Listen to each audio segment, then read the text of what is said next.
Good afternoon once again. I am Carol Joy M. Barrientos, a third-year major in English student, and my topic this afternoon is about variance. So, what is variance? When we say variance, it is another measure of variability, which is the square of standard deviation. So, in other words, variance is the square of standard deviation. So, I tried to look the other meaning of variance in the dictionary, and it gives us the meaning of, when we say variance, it is the fact of being different, inconsistent, or divergent. So, when we differentiate variance from standard deviation, variance is expressed in much larger units such as meter squared, while standard deviation is expressed in the same unit as personal units such as meters or minutes. So, to be fully understand what variance is, so it says here that one of the sources of variance is the difference between individuals. So, it says the difference between individuals. So, in a sibling, even though you have the same parents, you came from the same parents, but then as you grow up, you have different EQs, you have different IQs, and you have different personality traits because it says here is that no two individuals are alike. Just like in the saying, no two individuals are alike. So even twins have their differences too. So in a classroom, if the teacher gives the same scores to each student, so it is hard to identify which is the slow learner or which is the fast learner. So if we are going to conduct our methodology in our thesis soon, so if our respondents gives us the same answers, so there is no variance at all. So there is no challenge. Just like in a singing contest, wherein there are 10 singers and all the judges gives the same result. So it is hard to identify which will be the winner. So I can come up with a quote that don't compare yourself to everyone, because there's always that someone who is greater or lesser than you. So that is your variance. You can become greater than other, and you can become lesser than other too. Okay, now let's go to variance from ungrouped data using machine formula. Okay, variance from ungrouped data is applied when the number of cases is less than 30. When the number of cases is less than 30, or our sample size is less than 30. Just like in our example in this table, our sample size or number of cases is 20. So it does not reach to more than 30. But okay, but before that, I want you to understand that there are two methods in getting the variance from ungrouped data. It is the machine formula and also working formula. But in my report, I will focus on the machine formula. Okay, let's focus on this formula. Let's focus on this formula. This formula and this formula. But before that, before we will go on to this formula, I'd like you to show the symbol for this so that you will understand. When we say CF, it means correction factor. When you saw this sign, it means sum of each score. When you saw N, it means number of cases or our sample size. If you saw SD squared, it means variance. And what's this? If you saw this sign, this means sum of squared x. Okay.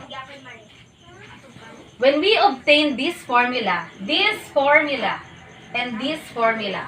Okay, variance using machine formula is obtained by getting the difference of the sum of squares. Sum of squares, sum of squares of each score and the correction factor. The difference, meaning you will subtract the sum of each score and the correction factor divided by number of cases minus 1. When we will get the correction factor, it means correction factor, what's this? Sum of each score squared divided by number of cases. Okay, now, let's go to this table. Let's go to this table. Please focus to this table, please.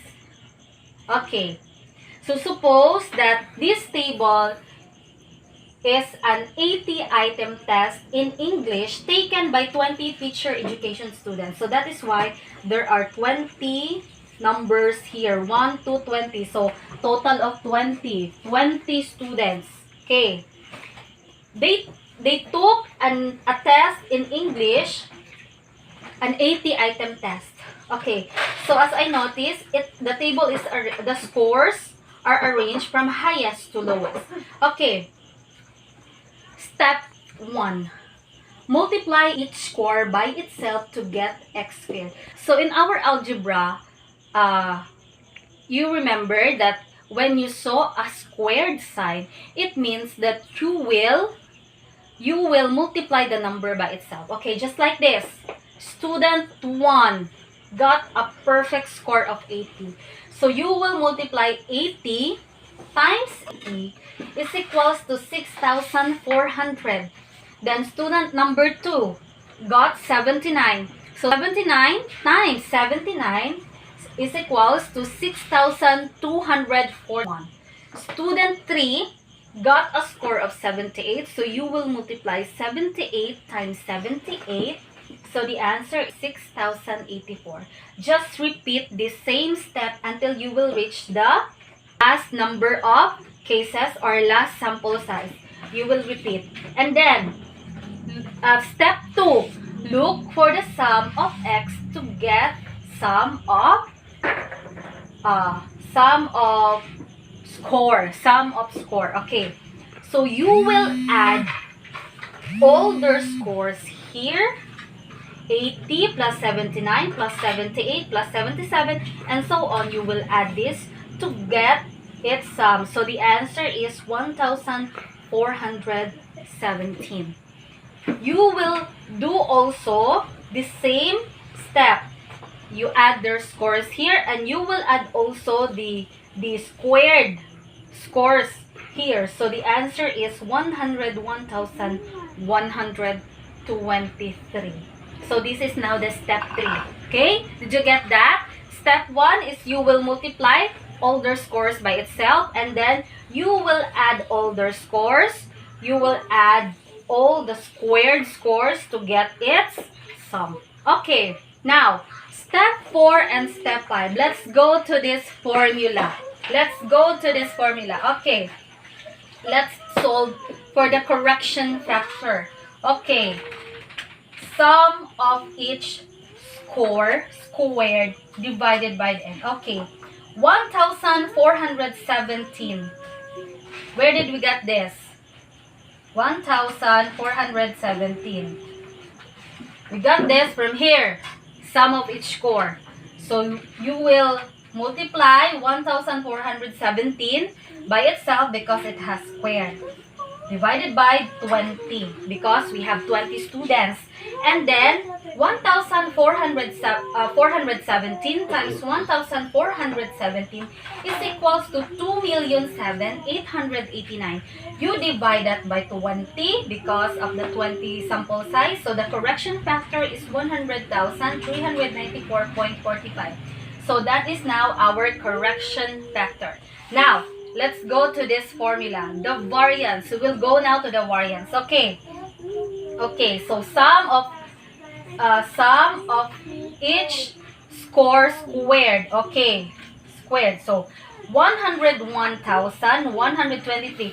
Where did we get this 101,123? It is by here. Okay? It is by here. Subtract it to our correction factor. 100,394. Subtract it.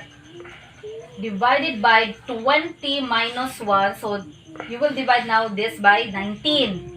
Because 20 minus 1 is equals to 19 in our formula. Okay, so 101,123 minus 100,394.45 is equals to 723.55. Divided by 19, so our variance is now 38.34474. Okay, so I will give you another example.